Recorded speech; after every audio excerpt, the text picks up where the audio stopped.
Coming back to the fire emergency in Nova Scotia, but similar in other fire situations across the country, one of the big preoccupations for people is their pets, which sometimes simply cannot be part of an evacuation plan.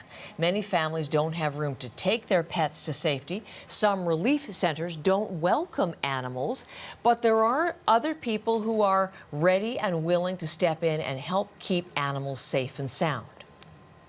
We're watching the winds and the speed that the fire was growing at, and it seemed to be coming at us, gaining a kilometer every less than a half an hour. A lot of people came with trailers and brought all their horses. It was quite a caravan of trailers all the way to Windsor. So there's an example. That's the owner of an equestrian facility. Her horses had to be evacuated. A number of volunteers showed up to help, and they're keeping her horses now in their stalls, well fed, all of it donated by the community. So yes, this is an effort led by organizations like the SPCA and by the guest you're going to meet right now. Special guest with us this morning is Catherine Stevens, who's the communications director for the team called the Disaster Animal Response Team of Nova Scotia. Catherine is right in there in the evacuation center, which is set up for people, but not just for people. So Catherine, good morning. Really glad to see you, and thank you for giving us some time. Well, good morning to you, and thank you for this opportunity, and good morning to your viewers as well. Fantastic. Listen, why don't you, we'll tell you why this is an opportune moment, but while we have this moment, can you show me around what you've set up for pets there in the evacuation center? Sure, no problem at all. I'm just going to flip my phone around here if it works for you. There you go. There we go. And unfortunately, due to privacy issues, we are only allowed to show certain aspects of the shelter to you, and I can explain that in a minute. So what we've set up for you is, this is an example of a cat carrier that we would have set up, and we're currently in the process of putting a hammock in. The hammock is great for the cats. They like to lay in it. Plus, it keeps them relaxed, and when we have to clean the cage, it actually helps us have better access. And then this is the bottom one, which would be a dog crate set up and ready to go.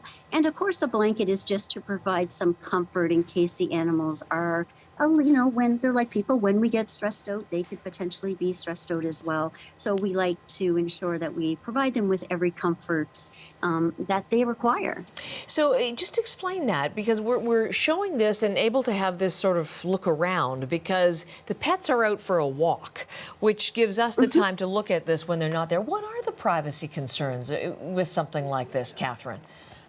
So when we have the shelter set up, we right now, under the certain requirements within the province of Nova Scotia, we are, with the memorandum of understanding, allowed to have humans and pets in the same building, just not in the same rooms. And of course, throughout the province, I assume it's like that in Canada, service animals are allowed with their owners, as it should be.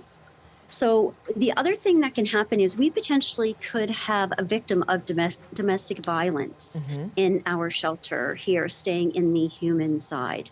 And if we were to show people or somebody's pets potentially, then, and this was aired, somebody may say, oh, that's where my pet is, or, so we do have to be really careful and respectful of people. And some people really in a stressful situation may not want to be on TV and may not want their pets on TV. So we as an organization are very, very respectful of that. And certainly it can be more than, other things that are going on. But certainly for us, that is a big one. And we certainly want to be respectful of other All right. folks. Well, bring your phone back around so I can see you, if you would, Catherine. And I'll just, again, to explain, this is in the Canada Game Centre, which is set up as an evacuation centre for people, as Catherine says, but also is a place for animals. So if I come back to you, Catherine, if you're able to do that and turn that around, mentioning that the dogs are out for a walk, how many have you dealt with so far, and how many are you looking after? So right now we've had 5 dogs total. One of the great things about Nova Scotia, and you'll find from any people and organizations that you've talked to, a lot of people have stepped up. this evacuation started before we were activated by the Canadian Red Cross. So here in the province of Nova Scotia, we are activated by the Red Cross to set up and run emergency animal shelters in times of disaster. So when things started happening and happening really fast, people were looking for places to go. So people, boarding facilities, the SPCA stepped up.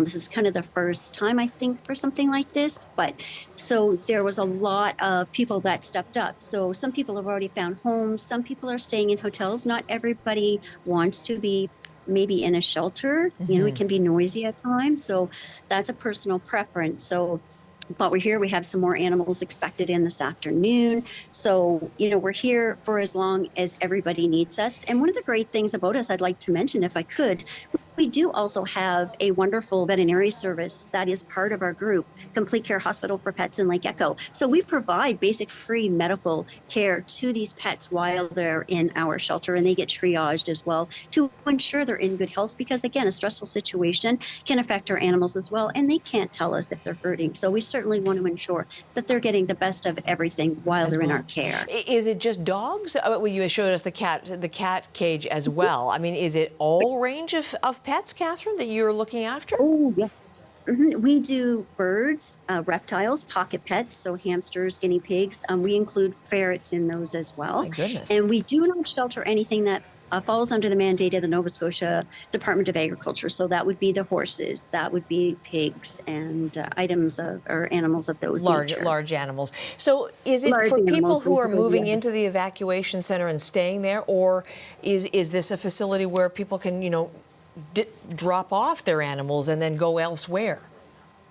Yes. So under the protocols for our shelter, you don't have to stay at the shelter. You can register with the Red Cross and then intake your animals with us, and we'll certainly be happy to look after them for you, because in something like this, as you can imagine, people have errands to do. They may have insurance to do, things to do. They may have grocery shopping. They may have to go purchase new clothes.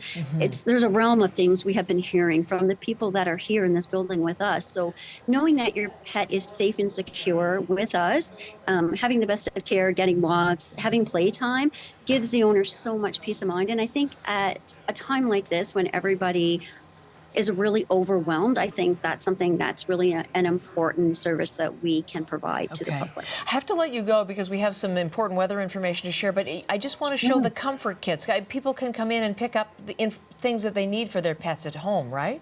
If they're in you know, if they're homes, if they've had to leave their homes. So this is the kind of thing you're also providing for pet owners. Yes. Okay. So we have here, this is a comfort kit, COMFURT. So we have a large dog, a small dog, and a cat kit. And it comes with some information, of course, plastic or metal bowls, never glass. We get a blanket. So there's all the things that you need to take care. And right now we've had, as all Nova Scotians do, they are so generous, and we've had an overwhelming support. So if somebody needed dog or cat food, certainly come in and see us, and we have that here for you. We have supplies. So please come in, and we'd be happy to give you whatever you need to take care of your furry family friend.